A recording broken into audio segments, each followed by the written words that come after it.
오늘 말씀의 제목이 내 영혼의 피난처입니다. 내 영혼의 피난처. 다윗에게 있어서 정말 절박했던 것은 피난처였을 것입니다.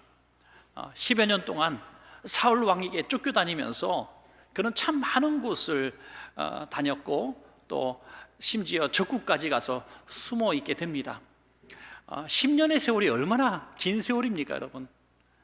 우리가 큰 전쟁이 있었어도 그 전쟁이 보통 10년 이내에 끝나는 것을 보게 될 때 10년 동안 생명의 위협을 느끼고 도망다녔다는 것은 참으로 끔찍한 세월이 있을 것입니다. 성경학자들이 다윗이 사울 왕의 칼을 피해서 숨어 다녔던 그 시간들을 특별히 연구한 그 연구 자료가 있는데, 얼마나 오랜 동안 또 얼마나 많은 곳을 이제 숨어 다녔는지 다윗의 도피 생활을 1기, 2기, 3기로 나눌 정도예요. 1기, 2기, 3기로 나눠서 10년의 세월을 이렇게 잘 이야기하고 있습니다.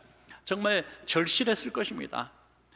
사실 다윗은 자기가 처음에는 왕이 되는 줄 알았을 겁니다. 왕으로 될 것이라고 기름 부음 받은 이후에 정말 골리앗을 쳐서 죽이는 이런 승리가 있었고, 또 사울 왕의 사위가 되었습니다. 온 백성들이 칭송하는 민족의 영웅이 되었습니다. 곧 왕이 될 줄 알았는데 오히려 이제 질투심과 악신에 사로잡힌 사울 왕에게 쫓겨서 이 10여 년 동안 도피 생활을 하게 되었을 때 얼마나 하나님의 뜻이 어디 있는지 묻고 싶지 않았겠습니까?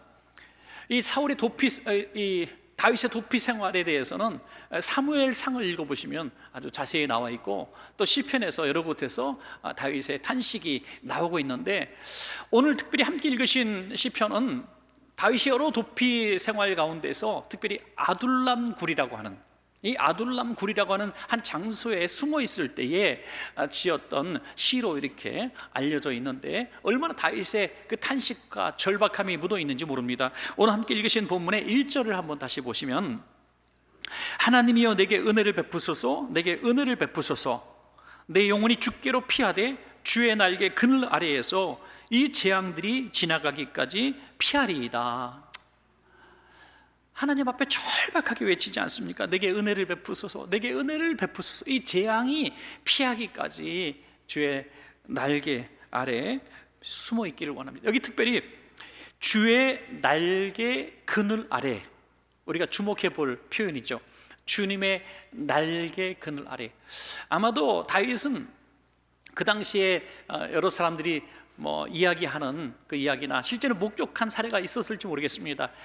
새들이나 암탉이 자기 새끼를 보호하기 위해서 날개로 꼭 감싸 안는 그런 모습을 봤던 것 같습니다. 오늘날도 그런 사연들이 많이 전해지고 있는데요, 2020년 8월에 천왕산에서 있었던 일이라고 합니다. 정말 이 유명한 새인데, 이 새가 덩치도 큰 새입니다. 이 새가 이제 자기 새끼를 구하는 장면을 이 주민들이 목격하게 되는데, 그 산에 이제 나무에 불이 붙었답니다. 불이 붙었는데 그 나무에 3마리의 자기 새끼가 있는데 한 마리씩 먼 곳으로 물어다가 옮겨 놓더랍니다. 근데 마지막 3번째 새끼를 물어서 옮기고 중간에서 새가 새카맣게 타서 떨어져 죽었습니다. 자기는 충분히 살 수 있음에도 불구하고 마지막 새끼 한 마리까지 구하려고 온몸이 새카맣게 타서 죽었다는 것이죠. 이것이 어미새가 자기 새끼를 품는 그런 모성애나 부성애라고 생각을 합니다.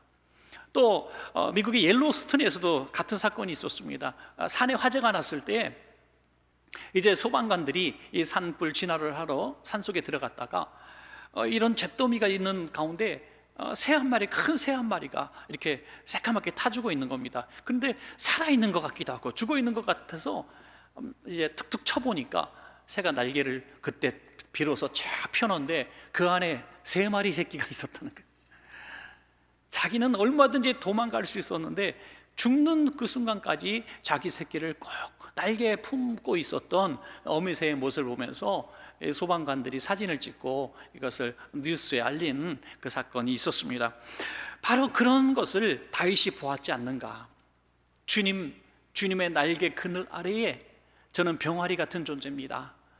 나를 품어주셔서 이 재앙과 환난 가운데서 나를 지켜 주옵소서라고 했던 것이죠. 그래서 이 아둘람 굴에 숨어 있으면서 이 시를 이제 하나님 앞에 올리는데, 그가 바랬던 것은 숨어 있는 이 아둘람 굴이 주님의 날개 품처럼 따뜻했으면 좋겠다 하는 그런 간절한 기대를 하지 않았겠습니까? 이 아둘람이라고 하는 이 지역은 사실 다윗이 있고 난 이후에 아마 생긴 이름이 아닌가 싶습니다. 왜냐하면 아둘람이라고 하는 이름 자체가 피난처라는 뜻을 가지고 있기 때문에 다윗이 이곳에 숨어 있으면서 이 아둘람 굴이다 이렇게 명명했는지도 모르겠습니다. 나중에 이 아둘람이 좀 유명한 이제 고대 도시가 되어지고 또 많은 유적지들이 이제 나오게 되는데요. 우리가 성지순례를 보통 가게 되면 꼭 이 역사적으로 증명이 되지는 않지만은 이곳이 그곳일 것이다라고 추측한 곳들이 나오는데요. 이 아둘람 지역에 다윗이 숨어 있을 법한 그런 아둘람 굴을 이제 발굴해내게 됩니다. 그래서 성지순례 가게 되면 보게 되는데, 여러분 아둘람 굴이 어떻게 생겼는가 한번 제가 사진을 좀 준비했습니다.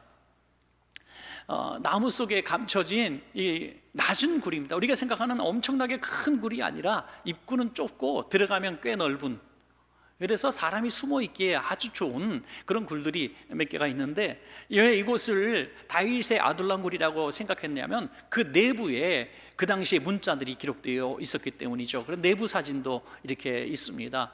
내부 사진 보면 당시에 문자들이 이렇게 기록되어 있습니다. 그래서 이곳에서 당시에 사람들이 살아 있었구나, 그래서 아둘람 굴이 바로 이 굴이 아니었는가라고 추측하죠. 그리고 또 화가가 그린 그림도 있는데요.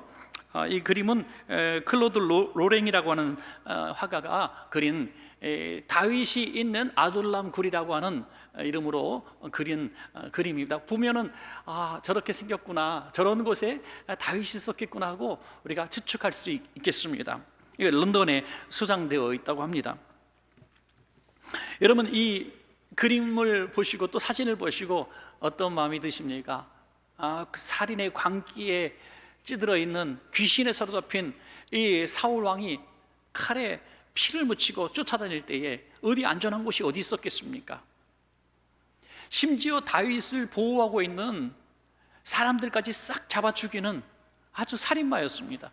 심지어 제사장들의 무리까지 학살을 하고 어린아이들, 죄 없는 어린아이들까지 잡아 죽이는 이 광기에 사로잡힌, 귀신에 사로잡힌 이 사울 왕의 모습이었습니다. 그럴 때 이 아둘람 굴에 숨어 있는 다윗의 마음이 얼마나 착잡하고 두려웠겠습니까? 그래서 오늘 1절에서 이야기한 것처럼 하나님이시여 내게 긍휼을 베풀어 주십시오. 저는 어린 새처럼 연약합니다. 사울 왕의 칼 앞에 저는 한없이 연약합니다. 주님의 날개 그늘 아래 내가 쉬기를 원합니다 라고 이곳에 숨어 있었던 것입니다. 그런데 다윗만 피난처가 필요했던 것은 아닙니다. 당시에 이 학대에 못 이기는 수많은 백성들이 피난처를 찾고 있었습니다. 그래서 당장 이 다윗의 가족과 친척은 물론이고 다윗에 가까운 사람들, 연약한 사람들, 억울한 누명을 쓴 사람들, 또 힘없는 자들이, 가난한 자들이 다윗에게로 하나둘씩 모여들기 시작해서 무려 400명의 사람들이 이 아둘람 굴에서 같이 거주하게 되는 것이죠. 그래서 이 공동체를 아둘람 공동체다 이렇게 얘기합니다. 여러분 이 아둘람 공동체의 삶의 모습은 어땠을까요? 뭐 로빈훗도 아니고 뭐 산적도 아니고 산속에 숨어 있으면서 어떻게 살았을까요? 공동으로 이제 수확을 하기도 하고 열매도 따오기도 하고 또 짐승을 잡기도 하고 이렇게 해서 서로 나눠주면서 아주 힘겹게 살아가지 않았겠습니까? 그리고 또 밖에 사람들에게 드러나지 않기 위해서 멀리 나가지도 못하면서 이곳에서 아주 비밀리에 생활하는 그들의 모습 우리는 조금 상상해 볼 수 있습니다. 그럼에도 불구하고 그들은 얼마나 서로를 의지했을까, 얼마나 서로를 격려했을까, 또 서로의 자녀들을 내 자녀처럼 먹이고 돌보지 않았을까 하는 생각을 하게 됩니다. 세상 그 어디에도 없는 공동체가 되었을, 끈끈한 공동체가 되었을 것입니다. 사랑하는 여러분, 저는 오늘 설교를 준비하면서 번뜩 떠오르는 것은 교회가 이 아둘람 공동체가 되어야 되겠다는 생각을 하게 됩니다. 이 세상에 피난처를 찾는 수많은 사람들이 있습니다. 그래서 피난처를 하나 만들기 위해서 어디 멀리 떨어진 곳에 별장을 짓기도 하고, 또 제가 아는 어떤 분은 제주도에다가 전셋집을 하나 조그만 거 구해놓고 힘들 때마다 거기 가서 숨어 있다가 오시기도 하고, 또 자기만 아는 어떤 비밀 공간에 들어가기도 합니다. 한없이 피난처가 필요한 우리들은 시청률 1위의 자연인을 보면서 나도 자연인이 되면 좋겠다, 그냥 마음만 굴뚝같이 그것을 바라보고 있죠. 우리의 삶은 윤택해진 것 같고, 좋은 집에 사는 것 같고, 편리한 교통수단을 이용하고 좋은 옷을 입고 사는 것 같은데, 우리 영혼은 쉴 곳을 찾지 못하고 있는 것입니다. 그래서 우리 영혼이 정말 쉴 곳을 찾기에 갈급한 이런 어린 새 같은 마음이 들 때에 우리는 교회로 오게 되는 것입니다. 여러분, 우리 주변에 잃어버린 영혼들이 많이 있습니다. 길을 찾지 못하는 영혼들이 많이 있습니다. 우리 교회에서 이런 영혼의 피난처 되시는 우리 아둘람 같으신 우리 주님을 만날 수 있기를 간절히 소원해 봅니다. 자, 그렇다면 이 주님의 날개 그늘 아래 피할 수 있는 방법이 무엇이냐가 중요하겠죠. 오늘 그것을 통해서 함께 은혜를 나누기를 원합니다. 첫 번째로 부르짖는 기도인 것입니다. 부르짖는 기도가 바로 주의 날개 그늘 아래 피하는 방법이 되는 것입니다. 시편 57편 오늘 본문 2절입니다. 내가 지존하신 하나님께 부르짖으며 곧 나를 위하여 모든 것을 이루시는 하나님께로다. 아멘. 하나님께 내가 부르짖는다. 부르짖는 근거는 무엇이냐? 하나님은 나를 위한 하나님이기 때문에, 나를 위한 하나님이기 때문에 마치 어린 새가 어미새 품으로 뛰어들고 날개 그늘 아래 숨는 것은 이 어미새가 나를 잡아먹으려는 새라는 생각을 하지 않기 때문이죠. 이 어미새는 나를 지켜줄 것으로 믿기 때문에 어미새 품으로 뛰어드는 것입니다. 여러분, 마찬가지로 우리가 부르짖는 것은, 하나님 하고 부르짖는 것은 내가 하나님 품으로 뛰어드는 순간이라는 것이죠. 하나님 도와주세요. 마치 어린아이가 길을 가다가 뭐 어떤 짐승을 만나거나 악한 사람을 만나거나 위험한 일을 만나면 엄마 하고 뛰어오듯이, 본능적으로 엄마 하고 뛰어오듯이 그 품 안으로 뛰어드는 것입니다.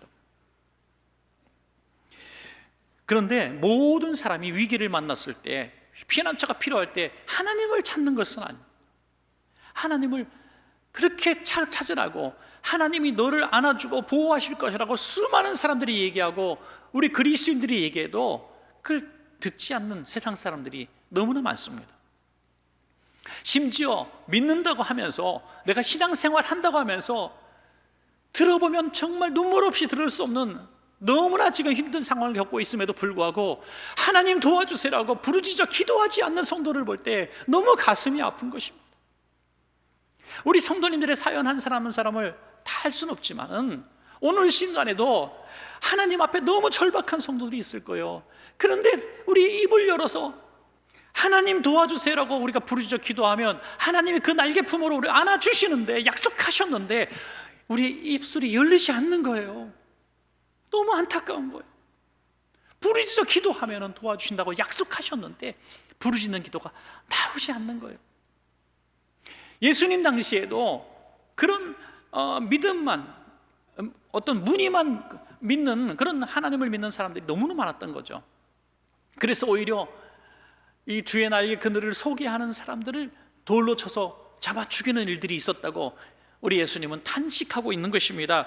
마태복음 23장 37절에 예루살렘아 예루살렘아 선지자들을 죽이고 내게 파송한 자들을 돌로 치는 자요, 암탉이 그 새끼를 날개 아래에 모음같이 내가 네 자녀를 모으려 한 일이 몇 번이더냐, 그러나 너희가 원하지 아니하였도다.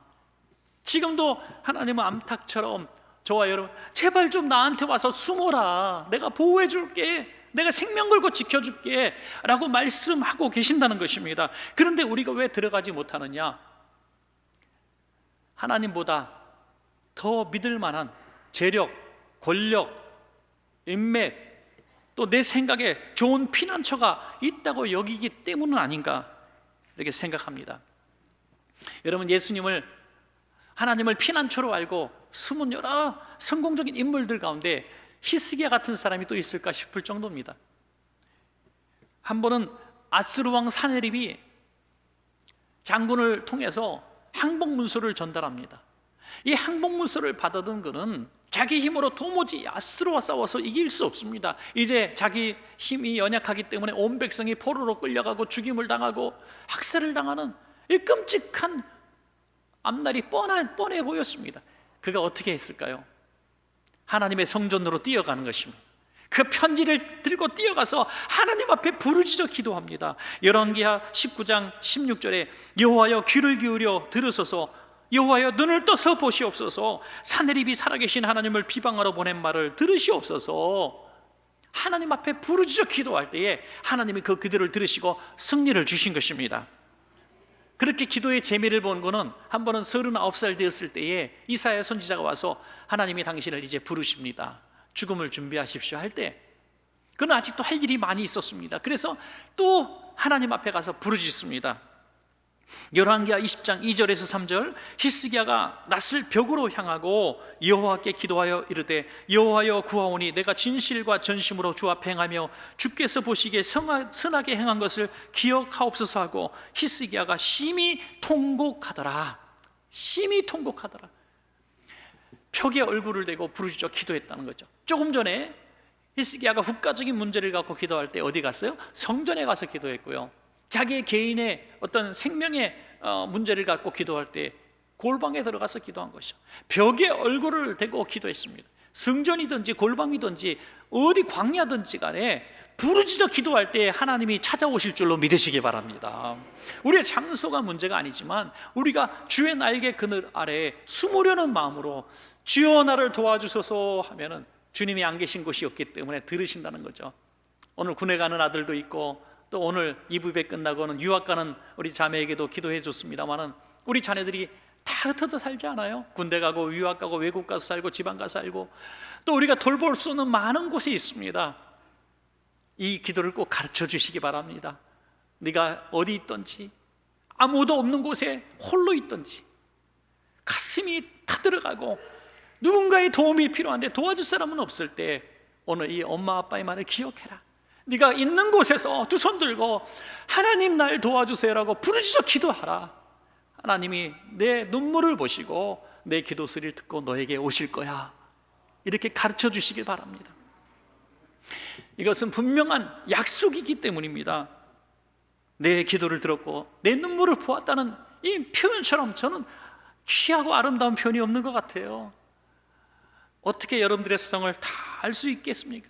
그러나 아무도 모르는 곳에서 흘리는 그 눈물 하나님은 다 보시는 거죠.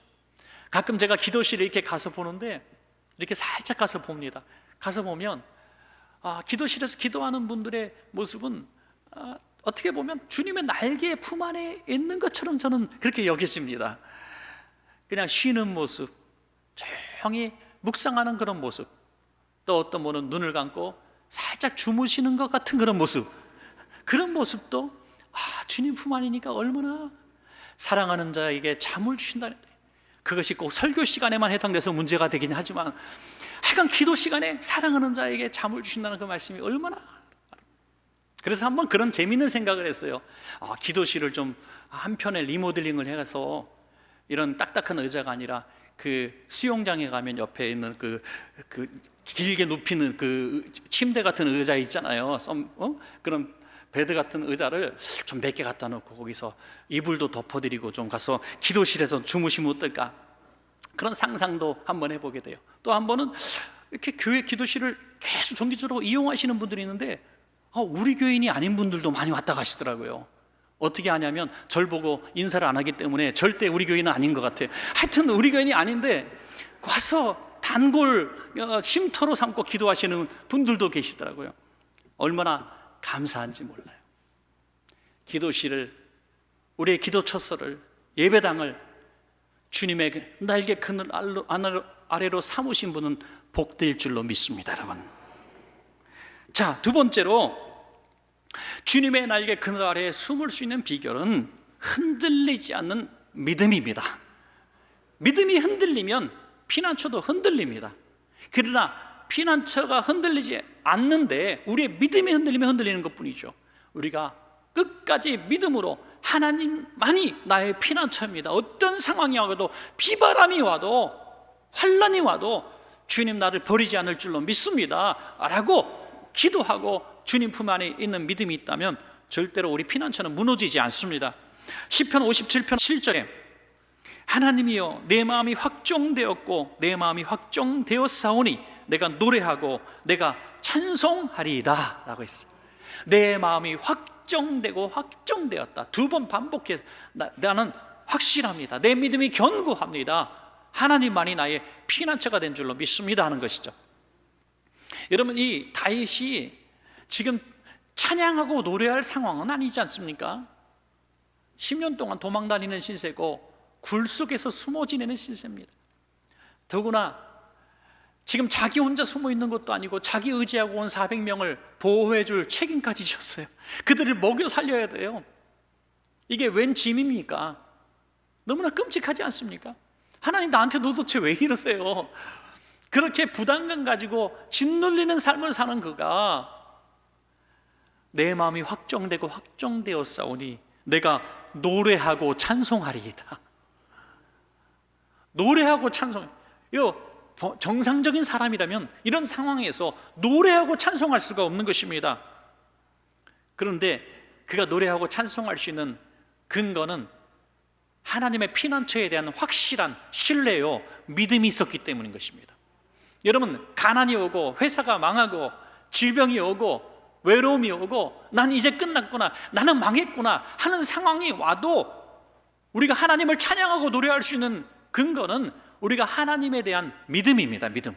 하나님은 절대로 나를 망하게 두지 않을 거야. 하나님 나를 절대로 포기하지 않으실 거야. 하나님 나를 절대로 버리지 않으실 거야. 나를 고아와 같이 버리지 두지 않겠다는 약속이 내게 주신 말씀이하고 그 믿음이 흔들리지 않으면 하나님의 그 보호하심도 무너지지 않습니다, 여러분. 그런데 당시에도, 구약시대에도 수많은 사람들이 하나님의 그늘에 숨으려 하지 않고 눈에 보이고 손에 잡히는 강대국을 의지하려고 했던 그런 마음들이 있었습니다. 이스라엘을 항상 괴롭혔던 주먹의 블레셋, 아말렉, 우리가 흔하게 들었던 족속들이 있지 않습니까? 그런데 조금 떨어져 있는 이 애굽, 마냥 동경되었던 애굽은 아주 강대국이었고 문화 선진국이었습니다. 그 나라는 우리를 도와줄 거라는 막연한 기대감을 갖고 있었습니다. 그런데 이사야 선지자는 분명히 애굽을 의지하지 말라고 이렇게 말씀합니다. 이사야서 30장 3절에 그러므로 바로의 세력이 너희의 수치가 되며 애굽의 그늘에 피함이 너희의 수욕이 될 것이다. 그리고 이 이사야의 예언대로 어떻게 됩니까? 이스라엘 백성의 아니 역사상 가장 오랫동안 이스라엘을 고통받게 했던 나라가 애굽이 아닙니까, 여러분? 애굽의 민족을 수치롭게 만들고 자기 자녀를 낳으면 날강에 던져 죽일 수밖에 없었던 끔찍한 세월을 애굽 치하에서 보내게 됩니다. 400년 넘도록 노예로 지내게 됩니다. 애굽을 그늘로 삼은 자들의 최후인 것이죠. 여러분, 세상 어떤 권력과 인맥과 어떤 것도 하나님보다 더 안전한 그늘이 되지 못합니다. 하나님만이 우리의 그늘이 되시니 하나님께로만 피하십시오. 하나님께로만 다가가셔서 나를 도와달라고 믿고 구하십시오. 그러면 하나님의 그 그늘은 영원히 우리를 떠나지 않게 될 줄로 믿습니다, 여러분. 사실 다윗 편에서 좀 생각해 보면요, 다윗 참 대단한 사람이에요. 기름 부음을 받고 왕이 될 줄로 믿었습니다. 진짜 왕이 될 줄로 믿었습니다. 실제로 왕의 사위가 되고 골리앗을 쳐서 죽였으면 백성들의 인기가 한 몸이었습니다. 어찌 보면 사울 왕보다 더 인기가 많았습니다. 그래서 하나님 말씀이 이루어지는구나 여겼다가 이게 웬일입니까? 억울하고 너무나 분통 터지는 일이 벌어지지 않습니까? 한 달이면 되겠지, 1년이면 되겠지. 우리 코로나 처음 터졌을 때 그냥 6개월만 버티면 되겠지, 한 달만 버티면 되겠지. 이게 아직까지 우리 마스크 쓰고 예배하는 이 시대가 2년 반이 지나도 이렇게 올 줄 누가 알았습니까, 여러분? 그런데 다윗이 그러지 않았겠어요? 하나님이 나 왕되게 하신다고 약속해 주셨으니까 사울이 죽든지 아니면 쿠데타가 일어나든지 아니면 백성들이 내 편으로 확 돌아오든지 금방 되지 않겠어요? 이렇게 믿음 가지고 한 해, 두 해 하다가 10년의 세월을 지내게 됩니다. 얼마나 그 믿음이 흔들렸겠습니까? 나는 아닌가 보다, 나는 여기까지인가 보다. 여러분, 아무리 믿는 사람도요, 첫 해에는 이래요. 아유, 목사님 걱정하지 마세요, 나 믿음 흔들리지 않아요, 하나님이 도와주신다고 약속했었어요. 다음 해쯤 가면요, 아유, 하나님이 도와주시겠죠, 때가 되면 도와주시겠죠. 한 5년쯤 지나니까 뭐 하나님이 때가 되면 도와주시겠죠, 이렇게 말이 좀 낮아지더라고요. 10년쯤 되면 제 팔자는 아닌가 보네요, 이렇게 얘기하는 거예요. 하나님 저한테는 안 주시기로 하셨는가 봐요. 그냥 포기해야죠. 이것은 뭐 바울의 가신가 봐요. 참고 살아야죠. 하나님을 원망하고 불신하는 건 아니지만 이렇게 포기할 때가 많습니다. 그러나 많은 간증들을 들어보면요, 바로 그때 하나님이 그를 만져주시고 만나주시는 걸 보게 됩니다. 이 낭떠러지 끝에서 하나님은 기다리고 계셨습니다. 아무것도 할 수 없고 이제 끝났구나, 절망이구나, 아무것도 할 수 없구나 하는 그 순간까지 하나님은 기다렸었던 것을 이후에 보게 되는 것입니다. 오늘도 세상 그 누구에도 기댈 수 없었고 그를 도와주는 사람 한 사람도 없을 때 단지 그를 품어주는 것은 굴 하나였어요. 굴 하나, 그냥 깊이 파있는 굴 하나가 그를 받아주었습니다. 그 굴을 예비하신 하나님을 발견하고 그는 하나님을 찬양하고 노래할 수가 있었던 것입니다. 다윗도 흔들릴 때가 참 많이 있었을 겁니다. 그때마다 다윗은 자신의 영혼을 향해서 흔들리지 말라고 외치고 있는 것입니다. 여러분, 혹시 믿음이 흔들리는 분들은 다윗과 같은 마음으로 여러분들의 영혼을 향해서 내 영혼의 피난처를 예비하신 하나님을 신뢰하라고 스스로 외쳐보시길 바랍니다. 우리 한번 시편 42편 5절 말씀을 오늘 다윗의 마음을 품고 한번 같이 읽도록 하겠습니다. 시작. 내 영혼아, 내가 어찌하여 낙심하며 어찌하여 내 속에서 불안해하는가? 너는 하나님께 소망을 두라. 그가 나타나 도우심으로 말미암아 내가 여전히 찬송하리로다. 아멘. 아둘람 굴과 같은 그 굴 속에서 부르는 찬양이 진짜 찬양인 줄로 믿습니다. 가족을 잃은 그 슬픔 속에서, 장례식장에서, 그 무덤 앞에서 하늘 가는 밝은 길이 찬양하는 그 찬양이 아둘람굴에서의 찬양이 아니고 무엇이겠습니까? 어떤 상황이 와도 하나님에 대한 신뢰가 무너지지 않는 그 믿음의 사람만이 아둘람굴에서 찬송할 수가 있는 것입니다. 여러분, 어떤 상황에서도 믿음 흔들리지 마시고 하나님만이 나의 피난처가 되신다는 사실을 찬양으로 고백할 수 있기를 주님의 이름으로 부탁합니다. 자, 마지막 세 번째로 하나님께 영광 돌리는 삶입니다. 하나님께 영광 돌리는 삶이 하나님을 나의 피난처로 삼는 비결이 되는 것입니다. 시편 57편 5절입니다. 하나님이여, 주는 하늘을 위에 높이 들리시며 주의 영광이 온 세계 위에 높아지기를 원하나이다. 아멘. 지금 하나님의 이름이 높아지기를 소원할 그 형편이 아니지 않습니까? 그런데 그 어려운 상황 가운데서도 하나님, 저를 통해서 하나님이 영광 받으시기를 원합니다 라고 기도할 수 있었던 다윗입니다. 그 다윗을 주님은 버릴 수가 없었던 것이죠. 주의 날개 그늘 아래 계속 보호해 주었습니다. 여러분, 다윗은 도망자의 신세도 살았고 왕궁에서 쫓겨나는 신세도 경험했고 또 왕궁에서 아주 근위병들이 지켜주고 아주 호의호식한 아주 좋은 풍요로운 시절도 보내는 사람입니다. 그런데 한번 비교해 봅시다.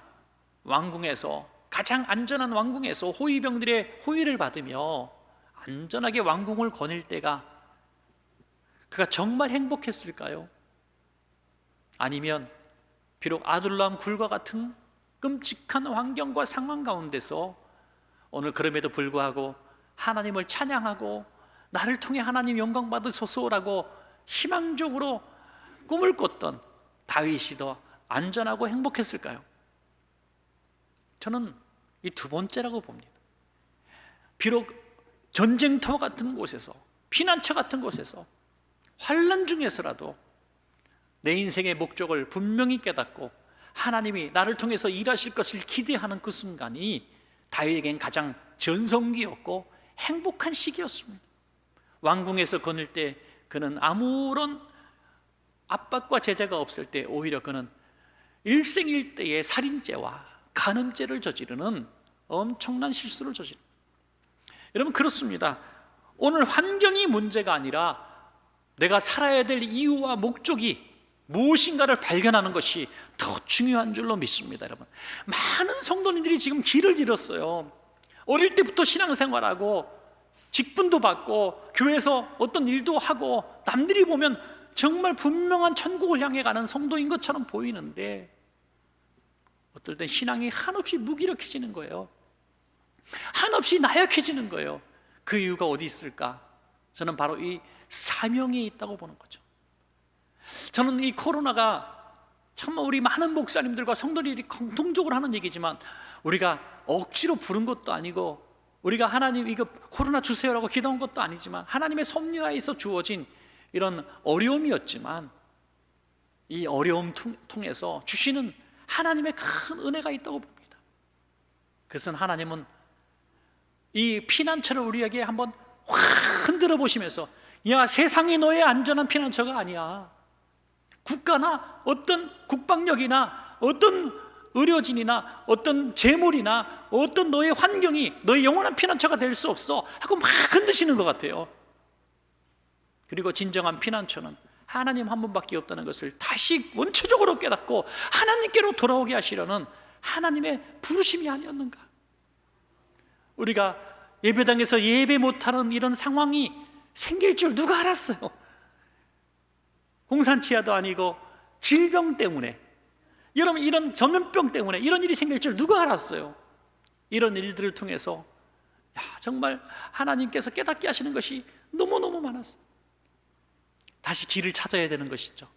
우린 다시 첫 신앙을 회복해야 합니다. 우리의 어머니들, 아버님들이 저 시골에서 참 농어촌에 교회들 생겼을 때 얼마나 초라한 벽돌교회, 판잣교회 가서 맨 마룻바닥에 꿇어 엎드려서 하나님 우리 아들 우리 딸 학교 가게 해주세요. 먹고 살 수 있게 해주세요. 직장 들어갈 수 있게 해주세요. 통곡하고 울부짖었기 때문에 오늘 저와 여러분이 이 자리에 있는 것입니다. 여러분, 그 눈물의 기도, 통곡의 기도, 원초적인 그 기도가 우리를 오늘 이 자리에 있게 한 거예요.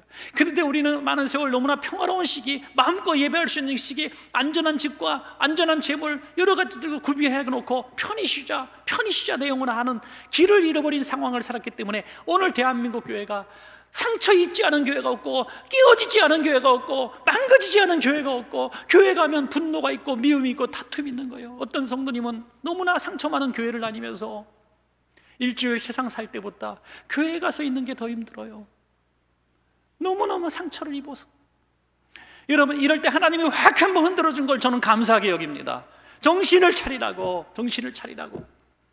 진정한 피난처는 하나님 한 분밖에 없는데 우리가 너무나 많은 세상의 피난처를 추구했기 때문에 안전한 가옥을 짓고 든든한 재정의 창고를 만들고 우리가 영원히 살 것처럼 세상에 피난처들을 만들어놨기 때문에 하나님이 막 흔들어 놓으시는 거예요. 그래서 우리는 길을 찾아야 합니다. 우리의 인생이 목적이고 내가 왜 살아야 하고 내가 죽으면 어디 가는가. 여러분, 사명 없이 이 땅에 온 사람이 없고 사명을 마치지 않고 죽을 사람이 없는 것입니다. 여러분, 그래서 오늘 사명을 다시 찾아야 합니다. 그럴 때 하나님이 내 인생의 피난처가 되어주시는 것입니다. 우리 전도사님들이나 교육자들이 주일학교 학생들, 청년들, 학생들을 여름 때마다 수련회 보내고 교육을 시킵니다. 우리 목사님들 사이에 많은 경험을 통해서 하나 깨달은 진리가 있어요. 그것은요, 이번엔 아이들에게 정말 잘 대우해 주자. 최고의 음식과 최고의 잠자리와 모든 것들을 다 구해놓고 무리한 일도 시키지 않고 아주 정말 내 자식처럼 돌본다 하는 마음으로 잘 돌보고 쉬게 하고 이렇게 해서 왔습니다. 야, 이번 수련회 평가하자 그랬더니 누구 때문에 힘들었어요. 반찬에 머리카락이 나왔어요. 너무너무 불평이 많아요. 그런데 다음에 마음을 바꿔가지고 텐트에서 잠을 재우고요, 또 낮에 한 서너 시간씩 농어촌 가서 고추도 따게 하고 감자도 캐게, 감자가 있나? 하여튼 옥수수도 따게 하고 이런 것들을 막 일을 시켜버렸어. 그리고 저녁에 3시간 동안 밥 안 주고 금식기도 시키고 찬송시켰어. 그랬더니 애들이 이번 수련회 어떠냐 그랬더니 내 인생의 수련회였어요. 내 인생을 바꾸는 수련회였어요. 너무너무 좋았어요. 내년에 또 올 거예요 이러더라니까요. 정말 이해할 수가 없어요. 우리가 마냥 어린아이라고 생각했던 그 청소년들도 보람을 찾는다는 거예요. 내가 있어야 될 이유와 목적에 대한 보람을 찾는다는 거예요. 하물며 사랑하는 성도 여러분, 하나님께서 이 땅에 보내셔서 하나님이 일을 맡기신 여러분들이 이 사명 따라 살지 않을 때에 어떻게 인생의 보람을 느끼고 즐거움을 누릴 수 있겠습니까? 아무것도 할 수 없는 아둘람 굴에 있는 다윗은 하나님 영광 받아 주옵소서라고 부르짖어 찬양할 때에 하나님 영광 돌리는 삶을 살기 위하여 왕으로 세우셨습니다. 여러분, 오늘 우리가 길을 잃어버린 많은 성도님들이 계실 겁니다. 다시 한번 사명을 회복하신다면 하나님이 나의 안전한 피난처가 되어주심을 우린 다시 한번 누리게 될 줄로 그렇게 믿습니다. 엘리 시대는 하나님의 이상이 보이지 않는 시대라 그랬어요. 이상이 뭘까요? 사무엘상 3장 1절에 아이 사무엘이 엘리 앞에서 여호와를 섬길 때에는 여호와의 말씀이 희귀하여 이상이 흔히 보이지 않더라. 바로 이상은 비전입니다.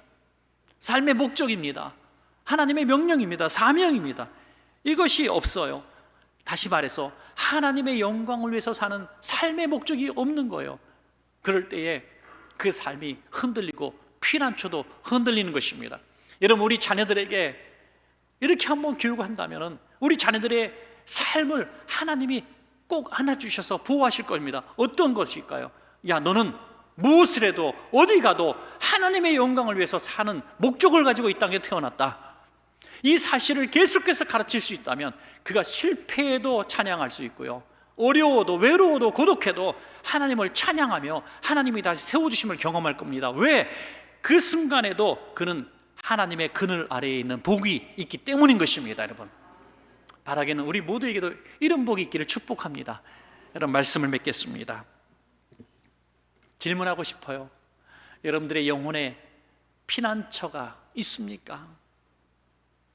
오늘 예배 끝나고도 하나님, 너무 나는 피난처가 없어요 하면서 외롭고 슬퍼하는 분들, 자리를 뜰 수 없이 눈물을 흘리는 분들이 또 몇 분 계실지도 모르겠어요. 그러나 오늘 말씀을 통해서 우리는 내 영혼의 피난처를 찾을 수 있는 비결에 대해서 말씀을 드렸습니다. 부르짖어 기도해 보십시오. 하나님, 피난처가 필요합니다. 도와주세요.